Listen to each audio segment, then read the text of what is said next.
Good morning, everyone. It is week 1, and it is Monday, March 16th, our first week of digital learning. So we're going to get started today with a little bit of reading. Got Harry Potter here. He's going to hang out with us and do a little bit of reading comprehension with us. So you all got this schedule that Miss Cannon put on the front of your homework packets, or it was emailed to your parents, should have been, and put on Class Dojo. So if you need to refer back to it, if you can't find yours, that's where you can find everything that's laid out for you for this first week of digital learning. So what we're going to start out with today is we're going to start out with the reading comprehension. And this is something that you actually get to work the entire week on. So it's not something you have to finish right now. You can if you want to, but you do not have to. You can work on a little bit on it a little bit every day. But I think the way we're going to try this is I'm going to read the stories to you, and then I want you to pause your video and I want you to read it yourself. So I want you to listen to me read it first, and then I want you to go back and read it as well. That will really help you when you need to answer the comprehension questions that come along with it. So you've got 2 passages, and then you've got 4 days worth of questions here. And if you remember what we talked about before we left school, we were working on using what you find in the text, finding text evidence to answer questions. So since today is Monday, let's go ahead and let's read the questions first so that we know what we're looking for. We want to know what we're going to have to be answering before we even read the passage. Remember, I told you that's a really good strategy to use, on your whole life. That's what I do too. I read the questions first so that I know what it is I'm looking for, whether it's on a test or anything at all. That will be a strategy that will really help you. So I want you to turn to the page with the questions, and you can keep the passages right here next to it. That's how I have mine set up, okay? And I want you to, let's look at it first so that we know what it is that we're looking for, okay? So it says, based on the titles, how are these 2 folk tales similar? This word similar, that means how are they alike? What do they have in common? So we're going to have to figure out, what do they have that's similar? What makes them similar? Who are the characters in Why the Bear Has a Stumpy Tail? So we're looking for characters in this story. How are the settings in both folk tales similar? So we're looking at the settings and we're looking for those similarities. And then determine the meaning of the word glorious in the story. The meaning of the word, we just need to figure out, what does this word mean in that story? So that's what we're looking for. So move Harry Potter out of the way a little bit and put the steps in. And what might be easier for you is to keep it just the way I have it here. You can keep them side by side, or if you just want to look at the story, you can do that. So like I said, what I'm going to do is I'm going to read both passages aloud to you. I'm going to read this one and I'm going to pause, and I want you to pause, and I want you to go back and reread it yourself. Then I'll do the same thing with this next one. And then throughout the week, you can come back to this video and you can listen to me read it again. You can listen to us go over the questions for that Monday again. I'll make a little video where we can go over the questions for each day. But you can always come back to this video to listen to me read the passage again if you need it, okay? All right, so we're going to zoom in a little bit. And I'm going to go ahead and I'm going to start reading this. I want you to follow along with me with your passage. Use a pencil or pen or your finger or something that will keep you on track, okay? All right. Why the Bear Has a Stumpy Tail, a folk tale from Norway. One day, a hungry fox stole a string of fish from a fisherman. As he ran away with his stolen meal, he encountered a very large bear. "Hold on there, Fox." Bear licked his lips as he blocked the fox's path. "Give me some of your fish." Fox wanted to keep all the fish to himself. However, he was frightened by the bear's sharp teeth and claws. "I'm happy to share," said the clever fox. "Or I could teach you my secret to catching them. Then you could fill your belly with fish whenever you wanted." "Teach me now," demanded the bear. Fox led Bear to an ice-covered lake. "First, cut a hole in the ice," said Fox. Bear dug out a hole with his claws. Fox continued, "Next, stick your tail in the hole and sit very still. Hold it there for as long as possible, because the longer you wait, the more fish you'll catch. Don't worry if your tail starts to sting. That's how you know the fish are biting. Once you've waited a good long time, yank your tail out with a hard sideways pull."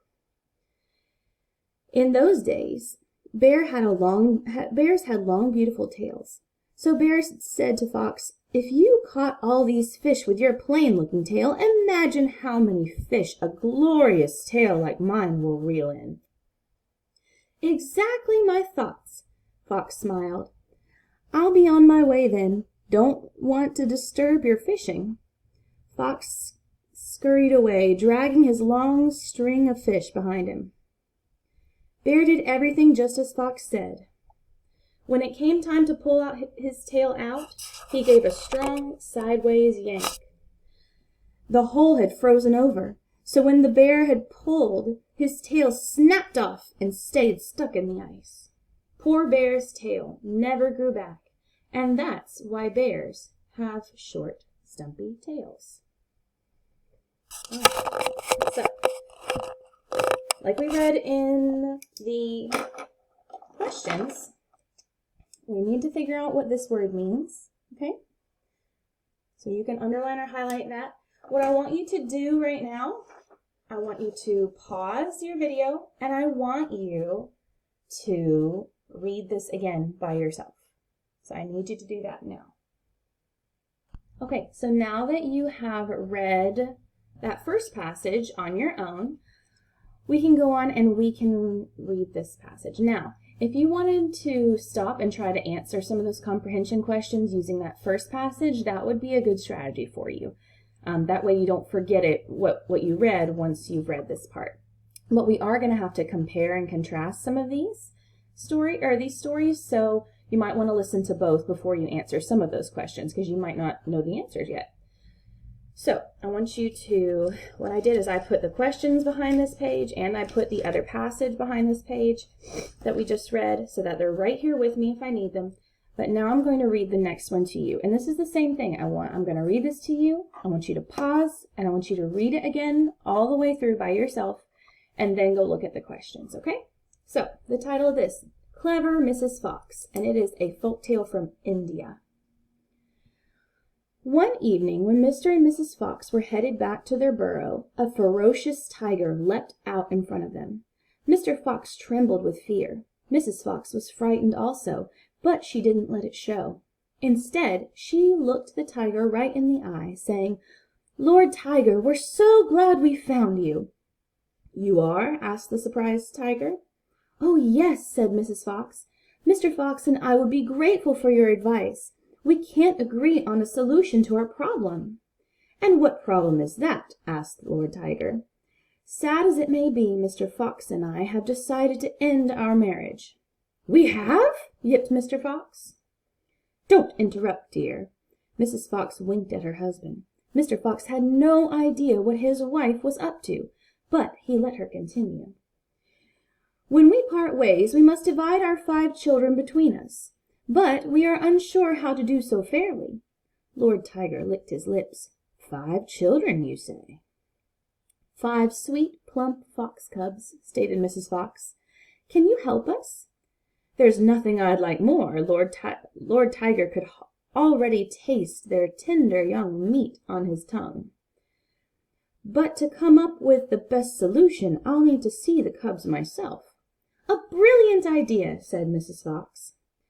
As they headed toward home, Mr. Fox whispered to his wife, "Are you sure you know what you're doing?" "Indeed." "This is exactly the help we need," Mrs. Fox whispered back.